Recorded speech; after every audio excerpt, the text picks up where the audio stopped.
नमस्कार विद्यार्थी मित्रांनो, स्वागत आहे पुन्हा एकदा नवीन व्हिडिओमध्ये। तर आपण मागे बघितलं होतं की 17 डिसेंबरला जी एक एक्झाम होणार होती, त्या एक्झामचं टाइम टेबल जे आहे ते आता पोस्टपोन करण्यात आलेलं होतं आणि त्या बाबतीतलं नवीन प्रसिद्धीपत्रक त्यांनी काहीही जाहीर केलं नव्हतं किंवा कधी एक्झाम होणार आहे ते सांगितलेलं नव्हतं। तर त्या बाबतीतलं आता प्रसिद्धीपत्रक त्यांनी जाहीर केलं आहे।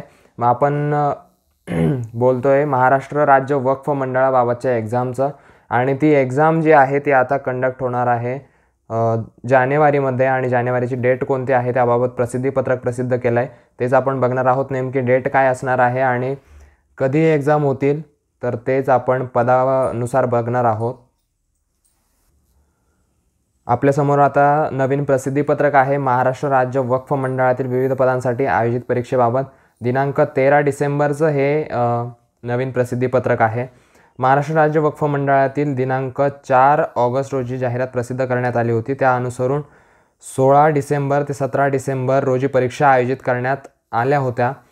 तथापि काही प्रशासकीय कारणास्तव सदर परीक्षा पुढे ढकलण्यात आल्या होत्या। आता महाराष्ट्र राज्य वक्फ मंडळातील पदभरतीसाठी विविध पदांच्या परीक्षा खालील तक्त्यात नमूद केल्याप्रमाणे आयोजित करण्यात येतील।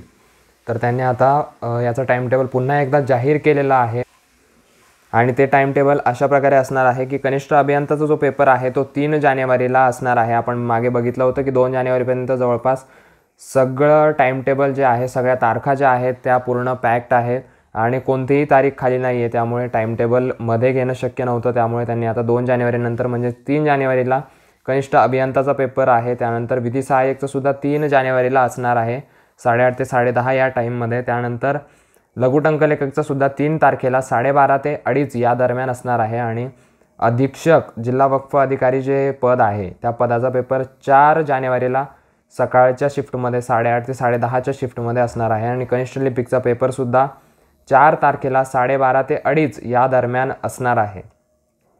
त्यानंतर त्यांनी खाली सांगितलं आहे की विहित अर्ज केलेल्या उमेदवारांना परीक्षा प्रवेशपत्र यथाअवकाश पाठवण्यात येतील। उपरोक्त कार्यक्रमात प्रशासकीय कारणास्तव काही बदल झाल्यास त्याबाबत सुधारित सूचना आपल्याला कळवण्यात येणार आहेत।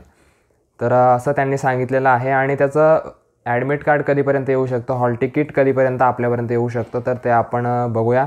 तर हॉल तिकीट जे आहे तुम्हाला जवळपास 28 तारखेपर्यंत तुम्हाला भेटू शकतं। 28 किंवा 27 डिसेंबर या दरम्यान तुमच्यापर्यंत हॉल तिकीट जे आहे ते येऊ शकतं। परीक्षेच्या 7 दिवस आधी जे आहे हॉल तिकीट येत असतं कोणत्याही परीक्षेचं। तर अशा प्रकारे 27 किंवा 28 डिसेंबरपर्यंत जे आहे ते हॉल तिकीट तुमच्या समोर असेल, तुम्हाला ते मिळेल आणि कळेल की नेमकं परीक्षा तुमची कोणत्या ठिकाणी असणार आहे किंवा परीक्षेचं जे सेंटर आहे ते काय असणार आहे। तर तुमचे काही प्रश्न असतील तर कमेंट सेक्शनमध्ये नक्की कळवा। व्हिडिओ आवडला असेल तर लाईक नक्की करा।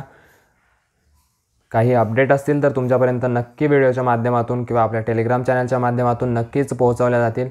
तर चला भेटूया पुढच्या व्हिडिओमध्ये, तोपर्यंत काळजी घ्या। All the best.